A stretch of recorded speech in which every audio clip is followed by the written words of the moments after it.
Please listen carefully.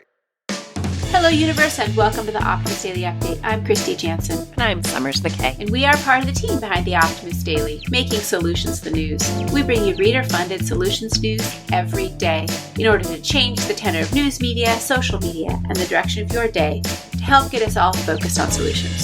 7 days a week, we publish positive news stories written by award-winning journalists and delivered online to your inbox and through our social channels.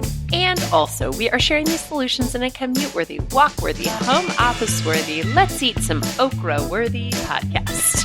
Today is Wednesday, the 30th of March, 2022. Okra, huh? That's the new thing, isn't it? Mm-hmm. It's the jam. Okra. Do they make okra jam? I am sure they make okra jam. You know what? Now I'm thinking we need some jalapeno okra jam that I can put on top of my locally grown goat cheese while I sit next to my locally grown bluebonnet wildflowers in my perfect sustainable spring bikini. So what we are talking about is that we had some okra stories go viral on the Optimist Daily, get picked up, get indexed, hundreds of thousands of people reading about okra. And we just like it. We think it's interesting. Kristy, have you tried okra? Have you eaten okra? Do you use okra for things? Oh, yeah. I'm not eating it very often, but I really enjoy okra.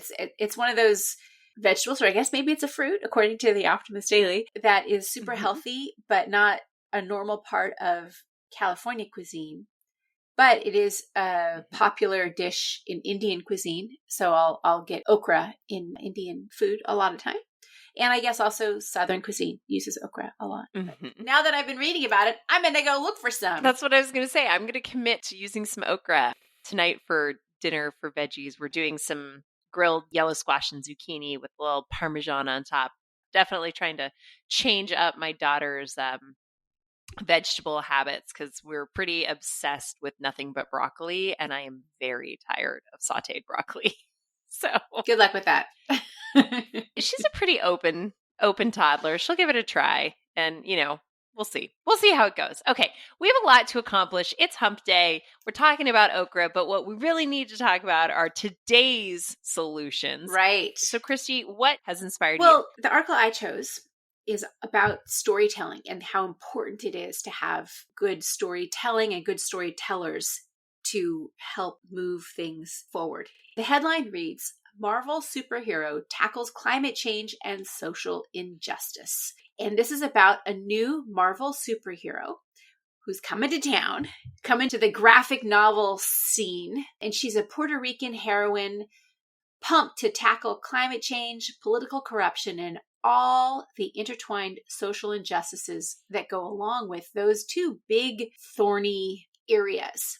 This is a project which was partly supported or produced or maybe even underwritten by Rosario Dawson, who's a wonderful actress, who's also a very strong proponent for climate activism.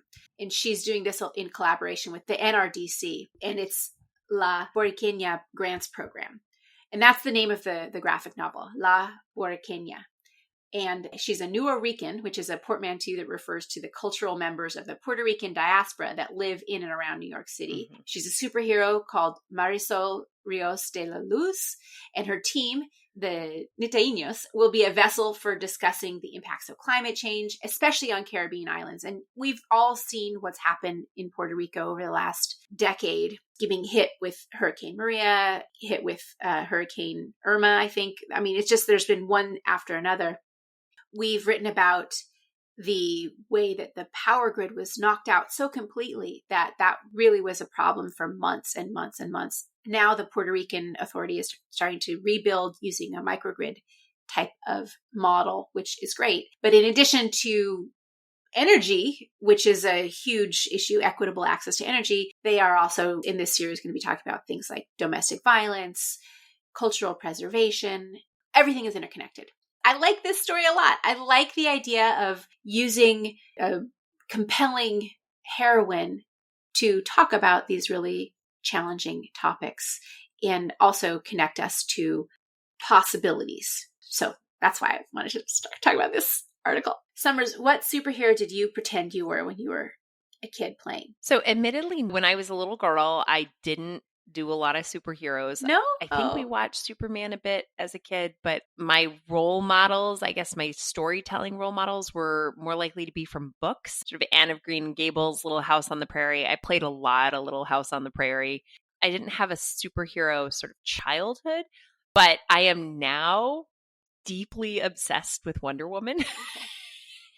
Brennan has just like all Wonder Woman Barbies so that I can play with Wonder Woman Barbies. And I was Wonder Woman for Halloween and she was Wonder Woman for Halloween. So now as an adult, I play Wonder Woman. What about you? I played superheroes and spies all the time because I loved watching like the Super Friends type of shows. And then there's also like She-Ra and He-Man and all of those kind of cartoons. But we made up our own superheroes. I think I had one called like Elektra or something, and she was all about using lightning, which it turns out there is a superhero, I think, but I didn't know that. That was something I had made up. I was really into Wonder Woman and Supergirl and, you know, Batman. I liked all the devices that Batman had. And we also watched like Charlie's Angels. And so I was really into, you know, pretending like I was a spy also. That was my Well, you know, from superheroes to oceans and real life superheroes, we have a story today. The headline reads, How a Group of Islanders is Using AI to Save Coral Reefs. Coral reefs are these amazing, lush, and vibrant ecosystems, but they are also under growing threat as a result of climate change. An ambitious project in the South Pacific is on a mission to restore these vital habitats. This is the most advanced coral restoration program on the planet, and it's called Coral Gardeners. This initiative, Kristy, is the brainchild of 23-year-old Tituan Bernacourt, who lives on the island of Moorea in French Polynesia. 23. I love it. Yay! Young people doing awesome things. A small group of kids on the island of Moorea started Coral Gardeners back in 2017. And it has morphed into an international collective of scientists, activists, and creatives. Their current aim is to replant 1 million corals around the world by 2025. And while this is an ambitious goal, they hope to achieve it with the help of new artificial intelligence systems. Bernacourt is quoted as saying, Our goals for the next couple of years are to become the largest and most advanced coral restoration project on the planet. What does the restoration involve, you ask? Particularly, the team is focusing its efforts on supercorals in a bid to create more resilient reefs. Supercorals are actually species with the ability to rapidly adapt to changing environmental conditions like global warming. A part of the restoration process from the team identifies the supercorals in lagoons, cuts a small portion of them, and moves them to a nursery site where they're hung on ropes. These coral gardens are monitored for at least a year, and when mature enough, the grown pieces are then replanted onto degraded areas of the reef. That's not a new practice. What's new about this is the AI that is bringing these reefs back to life. This artificial intelligence system essentially documents all stages of the growing process, is also allowing people from all around the world to observe this activity. The stream is called Reef OS. As part of the system, there's a 360-degree camera that identifies and labels fish species as they return to the reef. So I think this is pretty cool. And I've gone into their social media account and seen some of the work they're doing. But why is this important, having this AI and this worldwide attention on this process? What the AI is doing is it's not only monitoring the fish. There's a bioacoustic AI model that analyzes how underwater sound affects the ecosystem. They're also doing 3D mapping and photogrammetry, which are techniques in this process that allow you to obtain valuable information about the coral reef growth, right? So understanding how they can grow back stronger and better, and allowing the world and researchers from, you know, Cornell and University of Hawaii and everybody to be involved real time in the data collection and observation. This is going to allow best practices that are happening in Moorea to be tried at coral reefs throughout the world. So it's a faster dissemination of information. Certainly the photogrammetry and any sort of photo replication or photo analysis of these types of things, whether it be from med tech to coral reef growth, that's how we can ascertain patterns and efficiencies that can help make things better faster.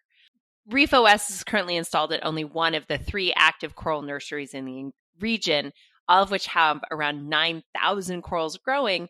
And the plan is to deploy the system at every site of this coral reef restoration, as well as all those around the world. This supports both marine life and the local communities because worldwide effort also does put energy and resources into local communities. It also, Kristy, as you and I talk about a lot, employs local communities to become advocates for their own environmental preservation and restoration.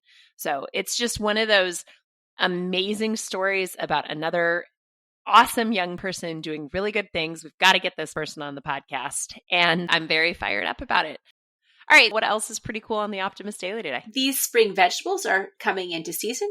Infrared light that can safely discern the safety of, quotes, twisted drugs. Find out what a twisted drug is. How to keep your furry friends safe in emergency. What else, Summers? Rusty social skills, 5 ways to reconnect with socialization. Now, I like this one because this one really taps into all of us getting to parties now and not knowing how to interact with one another. Oh, how do you talk to anybody about stuff? How do I like your comment in the middle of a conversation? I don't know. I don't know how to be human anymore. Speaking of not human, how many worlds outside our solar system are there? That and much, much more, as always, is available on the Optimist Daily. Thank you all for listening to the Optimist Daily Update. We'll do it. We'll continue to share positive solution-based stories with ideas on how you can participate in this changing world and ensure it is changed for the good. We'll do this if you do your part and share our stories on social media. Consider becoming an emissary. Kristy, what else should people do to help us out? Well, share the podcast. Send it to people that you think might like it. Give us a good rating on whatever podcast app you are listening to this on. And, be part of the solution-changing consciousness that addresses our world's biggest challenges with that problem-solving mindset. Thanks, everybody. We'll be back tomorrow with more solutions. Yeah. The Princess Little Mermaid. That was my superhero. I played Little Mermaid a lot. Although, really, that whole story needs to be rewritten. Well, you found your voice, Summers. That's good.